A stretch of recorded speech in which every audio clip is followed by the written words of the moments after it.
Oh, howdy all, grab yourself a drink, it is time for some Path of Exile 1 discussion. Welcome to day 13 of Teaser season for patch 3.27 and the upcoming Keepers of the Flame expansion. Where's day 11 and day 12, you might be asking? They didn't exist because Grinding Games took the weekend off from teasers after the big reveal on day 10. Today, we're going to be talking about Bloodline Ascendancies. Grinding Games dropped 6 of them today. I'm going to go through 3 in this video and then 3 in a later video because there is just so much to go through. I don't want to rush any of them.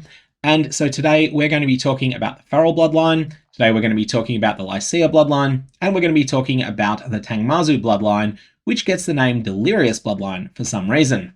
After this, we're going to save the other 3 of them for another video, and I guess you all know the deal with YouTube. If you want to be alerted when that comes up, you can always do the whole subscribe thing, and if you don't want to, and you want to take your chances with the algorithm, that's cool too.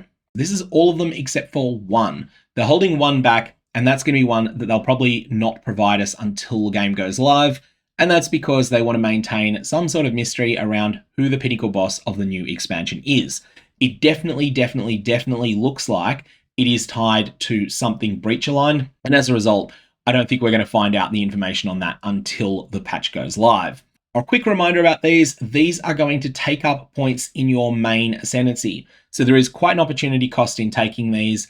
And you want to be thinking with your main Ascendancy, how many points does my main Ascendancy need in order to function? For example, if you're playing an Elementalist and you are dealing Ignite damage with that Elementalist, you might feel like you have a very clear 6-point package where you want to take Mastermind of Discord in order to suppress enemy resistances. You want to take Shaper of Flame in order to make sure that all your damage can and always does ignite, solving a lot of problems for you.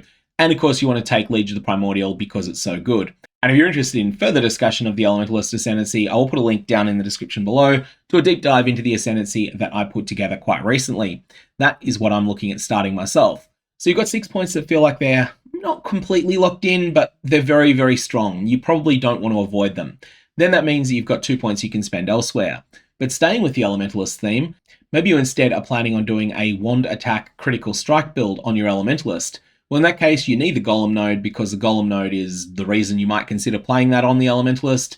You probably need the Mastermind of Discord node, but then you've got 4 points that feel like they're pretty flexible. There are options for you inside the Elementalist Ascendancy, so it's not like you have to take 4 points in one of the boss Ascendancies, but those 4 points are much better than anything you'll get elsewhere. And if you're thinking of playing a totally different Ascendancy, you'll also want to have a bit of a thought. What's my best 6-point package? What's my best 4-point package? What's my best 2-point package? Mix and match that in conjunction with one of these new Ascendancies, or alternately, decide you just want to stick with 8 in the classic Ascendancy. Anyway, we're going to be talking first about the Farrul Ascendancy. And it's interesting to note that the file name of this is animist_farrul.png. That's Grinding Games' file name here, so clearly they are thinking of this as something tied to an animist. I also want to start with one key thing that is a very important warning when it comes to these. There is a lot of difference in the small nodes that are available here. Generally speaking, small nodes in Path of Exile 1's Ascendancies don't vary all that much. That is not the case with these Bloodline Ascendancies. Let's have a look inside the Farrul one, shall we? We have minion damage, 25% increased minion damage. That's a nice stat. It's also not something that's particularly shocking. That seems like it's a normal thing to find inside an Ascendancy. We have 25% increased Warcry speed. Yep, that's just a reasonable node. It's not anything particularly out there or crazy. And then we have maximum specters and minion life. Minions have 25% increased maximum life. Hey, that's a normal stat. Oh, maximum number of raised specters is 1.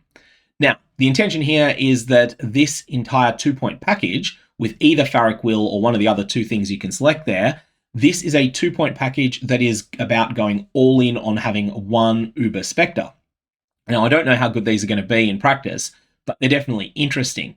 The thing is that rather than the drawback being on the large nodes, the drawback is on the small node. You definitely need to keep that one in mind. So definitely read all those small nodes. There's some of them that are really nasty. The absolute worst ones are found in the King of the Mist Ascendancy, which was teased in the day 10 teaser video. And if you want to have a look at that, one of them is you cannot use an amulet. Another one is you cannot use a belt. Another one of the drawbacks is you cannot use utility flasks. All of these are crushingly severe drawbacks. And whilst that allows Grinding Games to have a more powerful upside on the node that's gated behind them, and you have to choose one of the 3 drawbacks on your pathway into it, you have probably the most powerful 2-pointer Ascendancy notable in the game, but it's also really difficult to use because all 3 ways to path to it are terrible. Let's dig into the Farrul Ascendancy first. What we've got here, we're going to start with the simpler ones, and then we're going to come down to the tri-selector option down the bottom last, because it is more complicated. So we have Huntleader first. Huntleader is one of those notables that you can't really tell everything about yet, and that's because it grants you a new skill. Now, it does provide some information on how that skill works, but there's a lot of numbers we don't have. And I'll just point out that level 20 Summon Spectral Wolves do already exist in game, but level 20 Summon Spectral Tiger is something completely new. Firstly, you're getting 25% increased minion damage from the small node. Next, Huntleader requires you to be inflicting critical strikes in order to proc. Trigger level 20 Summon Spectral Tiger on critical strike. So you need to be inflicting critical strikes often enough to matter. Now this summons a Spectral Tiger companion. This will attack nearby enemies and die after a duration. Each Spectral Tiger grants you a buff that increases your critical strike chance, increases your attack and cast speed. If you have the maximum number of these, then it instead refreshes the duration and life of an existing one of these Spectral Tigers instead. This is definitely intended to provide a bit of a power fantasy of you as the Huntleader. You're the best hunter in the pack, your critical strikes inspire allies to join you, and those allies make you stronger. That's the power fantasy that it's trying to embody here. How well it does that is going to depend upon how strong those Spectral Tigers are, how fragile those Spectral Tigers are, and also how substantial the buffs that they award you are. I will say one thing about this Ascendancy, or at least this section of this Ascendancy, it is tailor-made for use alongside Spiritual Aid, which has the text, increases and reductions to minion damage also affect you, and this is on the northwest side of the character power passive tree. This is something that you might want to consider if you're doing a setup like this, because you're probably going to want to have a whole bunch of boosts to minion damage in order to make these tigers better, and you're also going to be dealing damage yourself. So that's what Spiritual Aid is for, and it's definitely going to work well on anything that plans to use Huntleader. Next, we have Primal Roar. Now, Primal Roar is an interesting one. It's gated behind a 25% Warcry speed, and this is something that is encouraging you to do some pretty weird things. Minions deal 80% increased damage if you have Warcried recently, is one of the 2 lines of text you get out of this, and you personally get 2% increased attack speed per minion, up to a maximum of 80%. Again, this is all about you leading a bunch of minions into combat. There's a lot of ways that you could do this. Ultimately, I think that this is not really going to fit into existing minion builds very often. This is the sort of Ascendancy notable that will live or die based upon whether people come up with really esoteric ways to make it work. There is a lot of power here. You can get a huge amount of personal attack speed out of this, and also granting your minions and through Spiritual Aid yourself 80% increased damage if you've Warcried recently is nothing small, but Warcries take time. And as a result, there's a really serious drawback on this. And it's going to be complex to make this work, but there are likely solutions in the game. I just need to spend some time thinking on it. After this, we have something that goes away from running many minions to running just one. This time, we're going to be taking a look at the maximum specters and minion life, and then the things that it gates. So this is that drawback. Maximum number of raised specters is 1. Ouch. Better be a big payoff for that. And there is a fairly big payoff. I'm not sure if it's going to get there or not, but it is definitely interesting. So, Pharric will. Raised beast specters have Farrul's Pharric presence, and the auras will vary, but the rest of the text is the same for the other 2. Raised beast specters have 3 additional modifiers randomly chosen in each area. Kind of think of this as being a bit like a mini headhunter for your beast specters, but the auras that you get to choose between. Farrul's Pharric Presence is an aura which grants 80% increased accuracy rating, 120% critical strike chance, and take no extra damage from critical hits. That's powerful. Or alternately, you can go with Fertile Will, which is going to be 100% increased damage, regenerate 3% of life per second, and cannot be stunned. Or you can go with Farrul's Wild Presence for 20% increased attack, cast, and movement speed, and protection against anything that would nerf your action speed below base value. Now, there is a bit of an open question here. These are pitched as auras, which means that my interpretation is they're going to affect you, the player, as well, as long as you meet the requirements to benefit from that aura, i.e. you need to be within an appropriate radius. However, we don't know what that radius is going to be, and also it means that beasts that are prone to walking far from you are going to be less effective, especially if that aura radius is small. So, this is an open question here. As for the rest of this mechanic, I think it's one of those things that might struggle a little bit. If you wanted to go all in on buffing one particular minion, you'd probably link to them. You'd probably have all sorts of your own auras benefiting the minion. I think that you might find that there is still some difficulty in getting clear speed. And that's because player attacks and player skills are generally enormously faster than anything that minions can disgorge. And ultimately, clear speed is dependent on how often you can use your skills. And I don't think these spectres are going to be able to be hyper fast in most circumstances.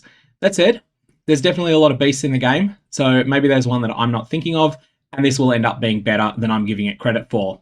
For the moment though, I think this is very, very niche, but might still find some use cases, especially if you can just raise a spectre that functions as a bit of an aura bot for you.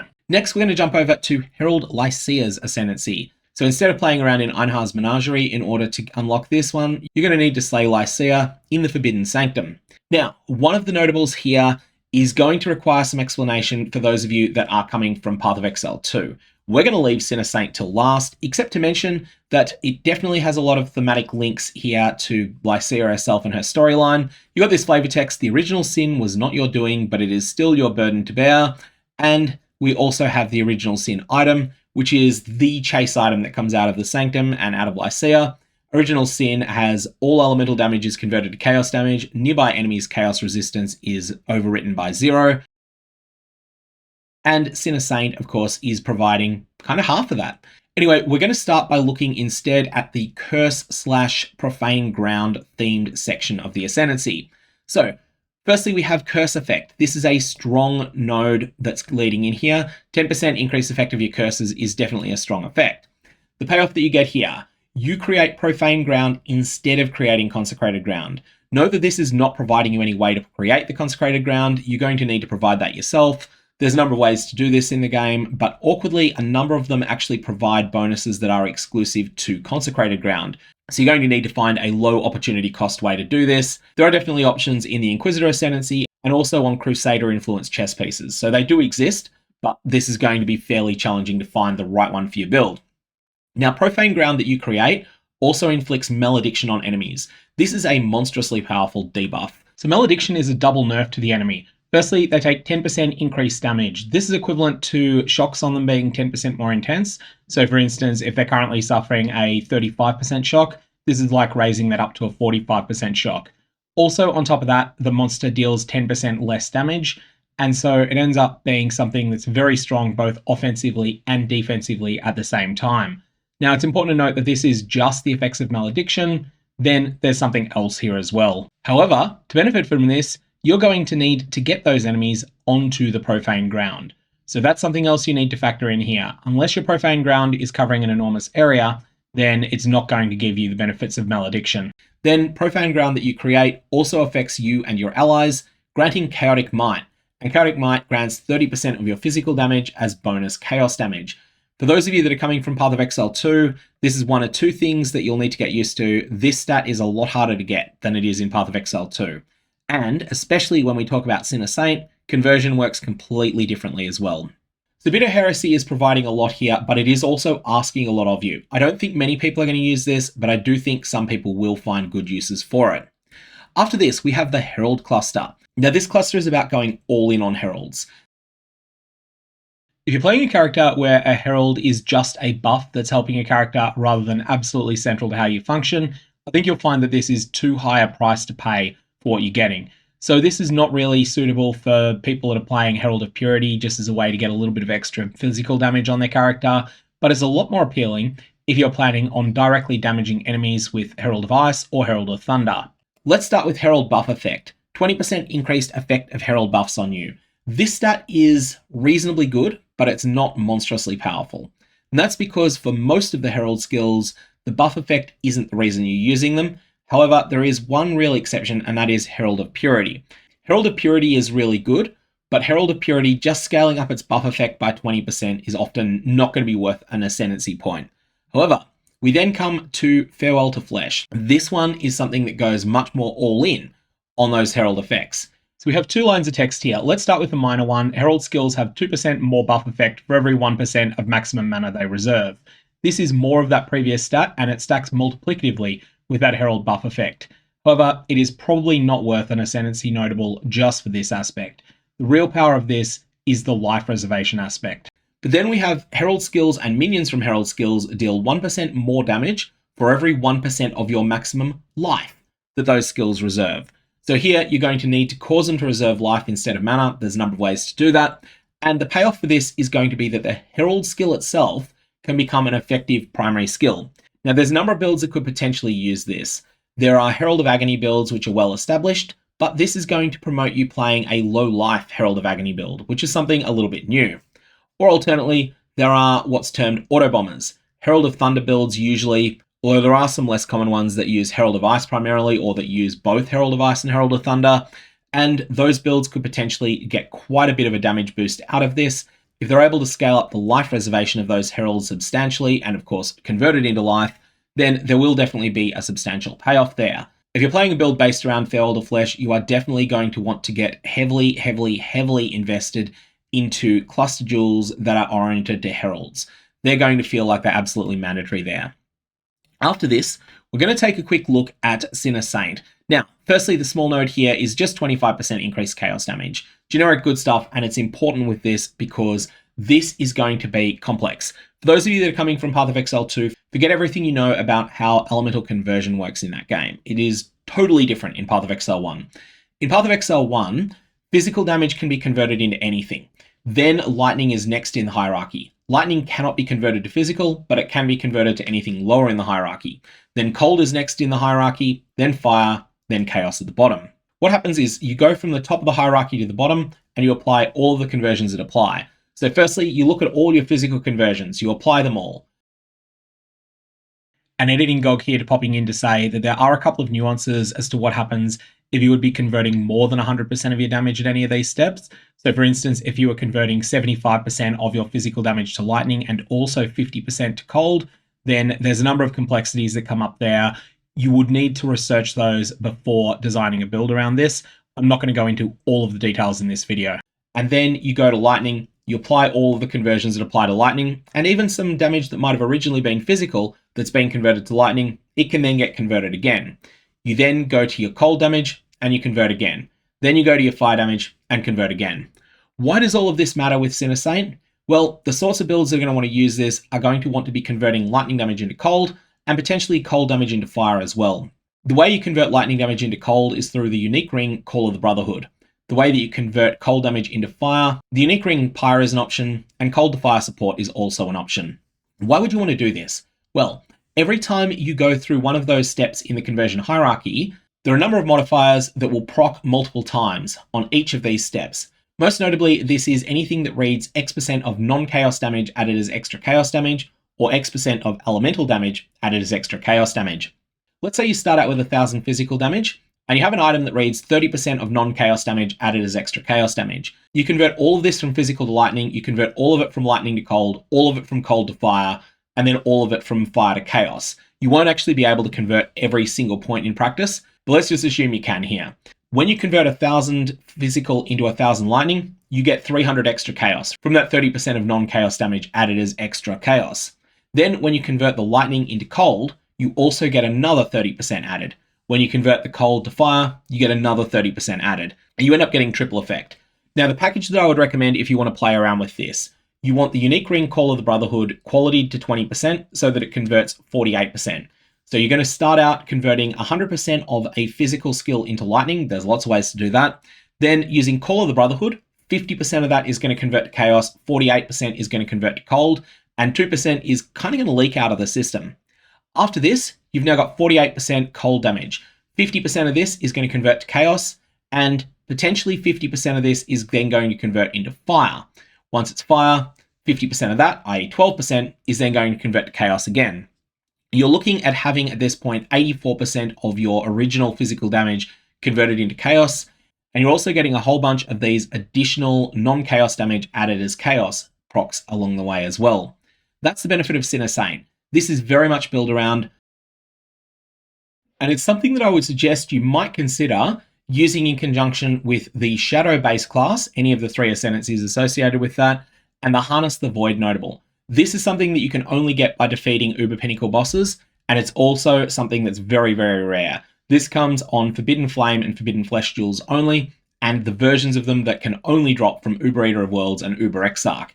However, if you get quite lucky, you could get Harness the Void here. This provides you with a whole chunk of non-chaos damage added as extra chaos damage, and you can get quite big numbers on this.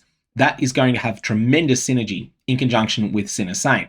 After this, the third and final Ascendancy we're going to be looking at today is the Delirium one, which is likely to be gated behind Tangmazu, defeating him in the Simulacrum. Now, this has a tremendously powerful node that has a large drawback on it. We'll come to that one last. I just want to start, though, with the one that I'm the least interested in, and that is Hallucinogenic Tendencies. This has a powerful effect, and I don't doubt that there will be people who find a way to use this, but it's also going to be very, very difficult to use well. Let's start with the small node, 15% cooldown recovery rate. Very powerful stat and a quite hard stat to get in any large amount. After that, we have Hallucinogenic Tendencies, which grants you the level 20 Misty Reflection skill. This doesn't exist anywhere else. It is a dash backwards effect that is then going to leave behind a clone of your character. That clone of your character is able to be destroyed by enemies, and if they do destroy it, they're going to suffer a very powerful backlash as a result of doing so. This backlash is 30% increased damage, and again, this is increased damage taken, which means that it is in the same layer as shock, so it stacks additively with shocks, and they will deal 30% less damage for 4 seconds. So this is a powerful debuff. However, the drawback here is that the only way you can really make this work is by using this as a movement skill to dart out of boss slams. You walk up to a boss, it's got a telegraphed instant kill attack. You stand in the way of that until close to the last second, then you use Misty Reflection to dash back out of trouble. Now, if you time this perfectly, you don't get hit by the slam, your clone does, your clone goes splat, and then the boss suffers 4 seconds of this intense debuff. But that is only 4 seconds for that work that you've put in. However, if you time it wrong, you go squish. Every time. I would generally suggest it is better to dart out of trouble manually using a traditional movement skill and not worry about this Misty Reflection option. Now, I can definitely see a use for this, and that use case is for players that are extremely technically skilled at executing boss kills on terrible gear. They might want to use this really early in progression in order to defeat bosses. The problem, though, is that you're not going to have this early in progression because it seems like it's gated behind the Simulacrum, and the Simulacrum's one of the harder fights in the game. With that in mind, I don't really see that much use for this one. It's an interesting effect, and maybe if the area is large enough, it might end up being quite good, but my first reactions are that I'm just not that impressed here. And now we go from something that is extremely niche and not very useful to something that is absolutely wild. Manic Episodes has a tremendous drawback, and it's one that actually does interact with the small node that comes up to it. So let's just start with this. Debuff expiry rate. Debuffs on you expire 15% faster. This is a hard stat to get. Normally, you don't care that much about it in Path of Exile. It's not worth investing in. But if you are going to be debuffing yourself in exchange for something, then it's a very good stat to have. The largest single source of it is on Stasis Prison, but Stasis Prison is a very hard item to source. Stasis Prison comes not from the domain of Timeless Conflict, but the domain of Unrelenting Timeless Conflict, the one that you can only get into using the Unrelenting Timeless Emblems, the ones that drop from the regular domain of Timeless Conflict. They're not very common, and you're going to need to get a full set of 5 of them most of the time if you want to take chances at chasing down Stasis Prison. Stasis Prison is probably about as rare as Original Sin. It's just that players aren't as interested in it as they are in Original Sin. So what's the payoff here? Well, Manic Episodes. This is the most damage that I think I've seen on a single Ascendancy notable, except for a couple of the niche Gladiator ones. However, the drawback on this is monumental. Let's go through all of what it does. The key thing that causes it to be beneficial is while you're affected by Glorious Madness, you inflict Mania on nearby enemies once per second. Mania is a really substantial drawback for them. It's a stacking debuff. It stacks up to 15 times, and it applies 4% increased damage taken. Again, that's additive with shock, 2% reduced action speed, and 10% reduced life and energy shield recovery for 15 seconds. So if you can manage to get 15 full stacks of this on an enemy, that's 60% increased damage taken. That is an overshock that is permanently on the monster. And it's a 30% suppression of their action speed, so it is a very strong chill. And you completely suppress any life and energy shield recovery that monster might have. Very, very big payoff. What's the drawback here? So when you use Embrace Madness, you will suffer a debuff that is called Glorious Madness. While you are under Glorious Madness, you will gain a random touched debuff every 2 seconds. Now, these are things that Delirium monsters like to inflict on you. One example is Diluting Touch, 9% reduced flask effect, 9% reduced flask charges gained. And you're thinking to yourself, I can live with 9%. Another one is 6% increased damage taken. Yeah, that's nasty, but it's only 6%. I can live with that, right? The thing is that these touch debuffs, they stack with themselves up to 10 times. And so when you're using Glorious Madness, you're going to be constantly building up more and more of these debuffs on yourself until they fall off. And there's RNG involved in whether or not they fall off from you, because getting a new Diluting Touch will reset the duration on any existing Diluting Touch that's on you, but getting a new Eroding Touch will not reset the duration on any Diluting Touch that might be on you. Very, very nasty debuffs that you're going to get here, but the payoff of inflicting mania on enemies every second is enormous too. And it would be really, really interesting if there was something else in the game that was able to benefit greatly from Glorious Madness. Unfortunately, no such item exists, so just look away, there's nothing to see here. So this is a very powerful effect if you're willing to invest in debuff expiry rate from other sources, for example, through using the unique chess piece Stasis Prison. However, that is not an easy thing to do. The payoff is substantial, there's a lot of damage on this, it's a really powerful node if you can make it work, but it is not going to be easy to make it work. So have fun trying around with that one. And rounding everything out, we have the most powerful defensive node that has been revealed so far. However, this also has a horrifying drawback associated with it as well. Schizophrenic Dissociation. Let's talk about what this is doing, because it is doing a lot. Firstly, we have life recovery rate leading into it. That's a good stat, and it's an even better stat in the context of having this associated notable with it. So let's start with the non-damage related drawback here.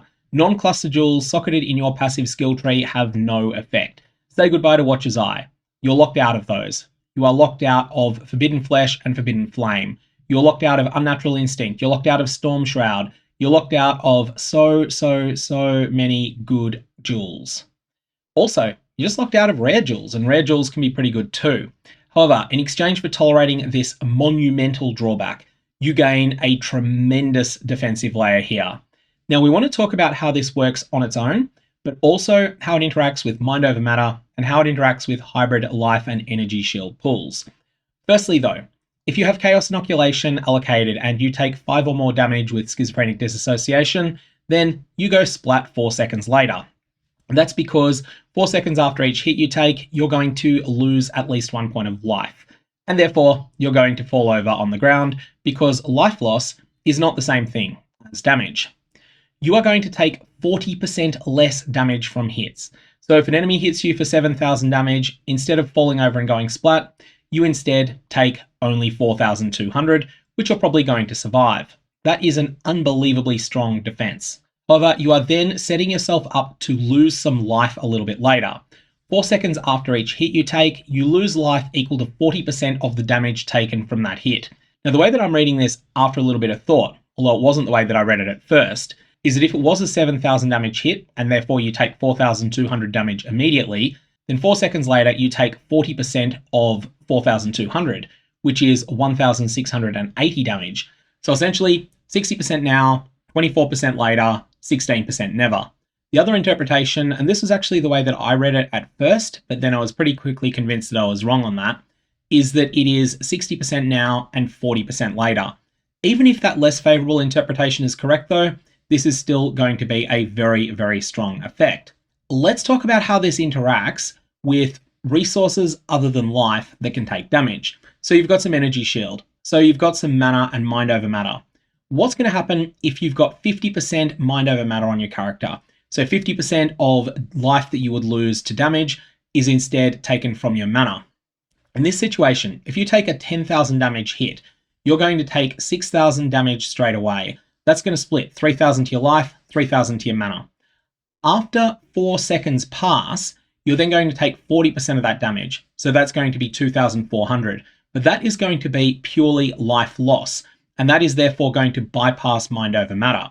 So in this scenario, you're taking a total of 5,400 life loss, and you're taking a total of 3,000 mana loss. This is very different to the original 5,000 life loss, 5,000 mana loss that you would have taken if Schizophrenic Dissociation wasn't part of the equation. So very important to keep this one in mind. Energy Shield is going to work a bit differently, but the same general principle is going to apply. If you have a very large alternate pool, so whether that be a Hierophant that is mana stacking, or whether that be a build that is using life but also has a large energy shield pool covering it, and that life pool is a minor investment and that energy shield pool is a large investment, then in either of these situations, Schizophrenic Dissociation is going to require you to have really, really significant dual recovery. But if you can manage to meet that, then this is going to be a phenomenally strong multi-layered defense that's going to keep you alive. You're just going to need to find a way to deal with all of the life loss you're going to suffer later. What's the best way to do this? Well, it's going to vary based upon the type of character you're playing. I can see this being very, very good on a Chieftain, although the loss of Forbidden Jewels is really painful there. I can also see this being really good on the Elementalist, and I can definitely see this fitting really perfectly, probably more so than anywhere else, on the Inquisitor. These are the sort of characters that can either get multiple recoveries simultaneously, or in the case of the Chieftain, just so much life recovery that if they have any energy shield at all, it's just a complete afterthought. There is a lot of power in this node. I feel like this is the strongest individual node that's been teased so far, and that includes the other Ascendancies as well. At the same time, it's going to be one that's going to take a lot of playing around with in order to work out just the best ways to optimize it. Anyways, that is the Tangmazu Ascendancy. In another video that I'm planning to have out in several hours' time, we're going to take a look at the Lich Katarina Ascendancy, Primordial Knight All Ascendancy, and the Runesmith Olroth Ascendancy. The last Ascendancy after that is one Grinding Gear Games are holding back for the moment, and I expect that that'll be related to the pinnacle boss of the Keepers of the Flame expansion. I'm going to leave it there. May your Varlobs have interesting results.